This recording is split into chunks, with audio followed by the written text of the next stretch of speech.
The curious events soon grabbed media interest, and a film of the strange case was made. It became clear the inexplicable things only happened when Anna-Marie Charbel was present. She was a young mother at the time. Eventually the police were called in and questioned her. "How do you do it?" he said. "Just tell me how you do it." And he sat there for an hour in front of me. "I don't know," I said. "I don't know."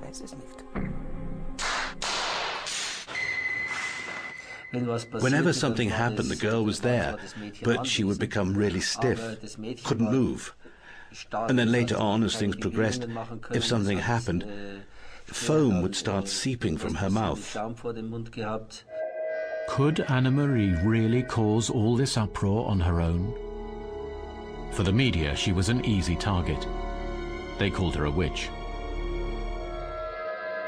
The investigators used all the modern methods available, filming the office, Anna-Marie, and the destruction that seemed to surround her. They even managed to catch this picture, apparently moving on its own. They believed they had found proof that it was a poltergeist tormenting the office.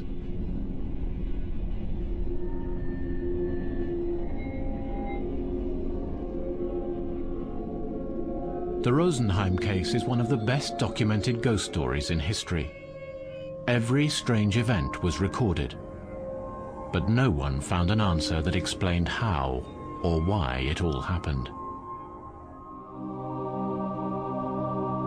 And the woman at the center of it all still searches for the truth. There was something there. That kind of thing doesn't just happen. Why should I suddenly have such powers? It's impossible. Impossible. I'm a totally normal person with a totally normal brain that can think normally. There must be something more to it.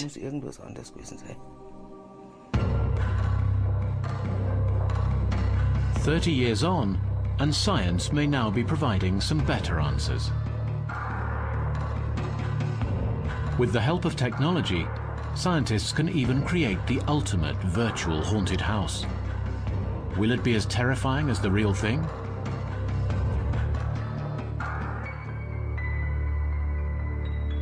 Edinburgh, Scotland. The 18th century vaults below the South Bridge once housed the poor people of the city.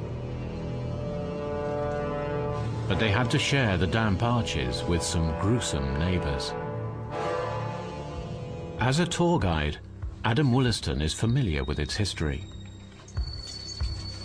One of the most famous groups of criminals that were ever associated with these vaults were the body snatchers. You would have to take your body once you'd got it out of the grave and hide it as quickly as possible before anyone saw you. The best place they found to hide these bodies was right here in the Southbridge vaults. And that's one of the reasons why we have so many ghost stories about this place.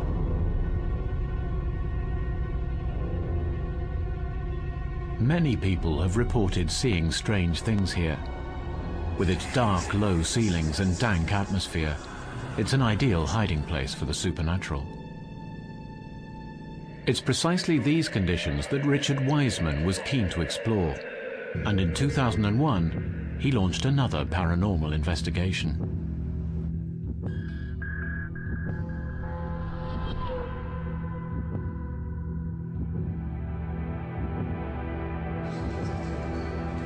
Each of the 218 participants was asked to spend 10 minutes alone in the vaults. Kieran O'Keefe was part of the research team. They were free to walk around within the vault, to sit down, to stand still.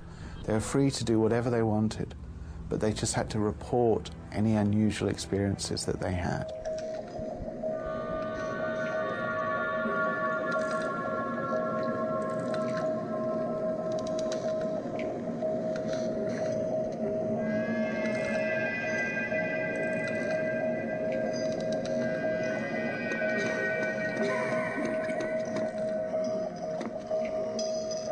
Some people would feel a burning on their arm. They would actually think perhaps they were too close to a candle and turn around and the candle was a very long way away.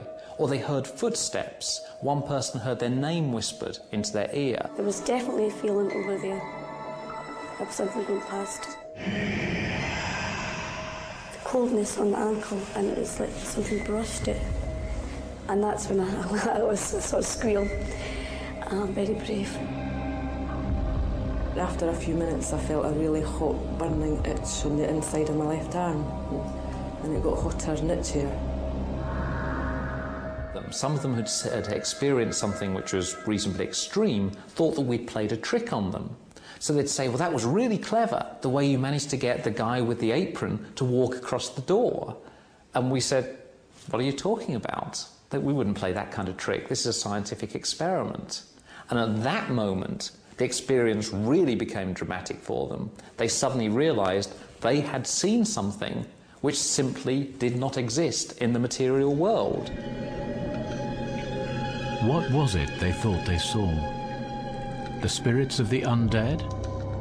Or something else? And the darkness plays a huge factor in that. It's the fear factor. In a lot of these cases that you hear of, a lot of these witness reports, darkness is the fear factor. Okay, there's just no way I'd come down here on my own again. I would have to be in a party or a group, but I wouldn't be left alone on here.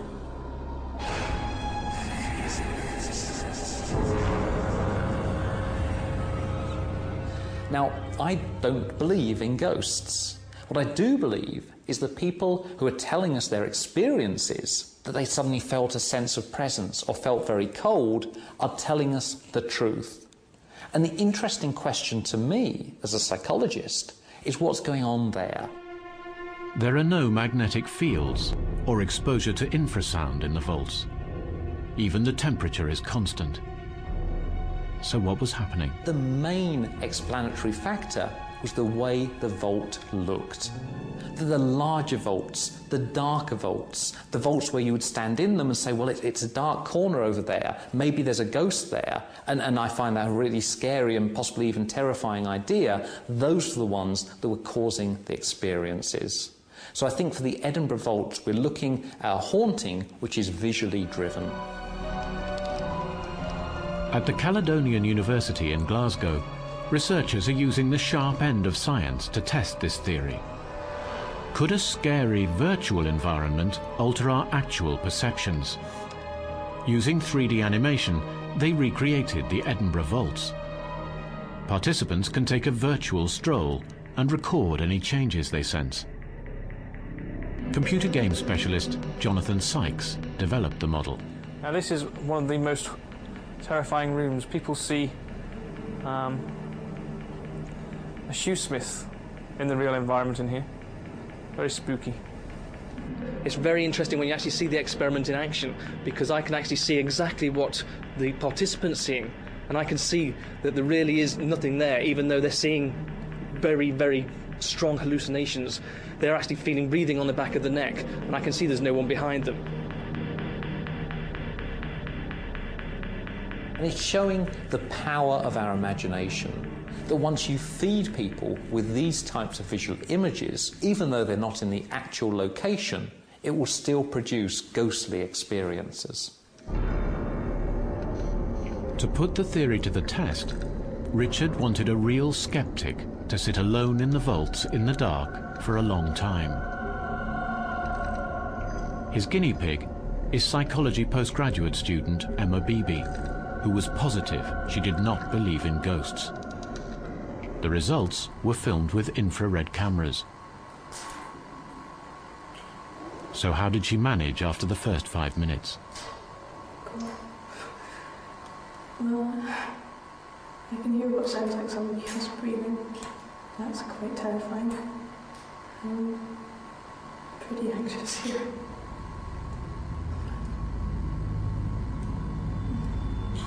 You know, it sounded like somebody was right over there, standing in the corner of the room, and breathing through their mouth. That's the strangest thing. It's really, it's really strange.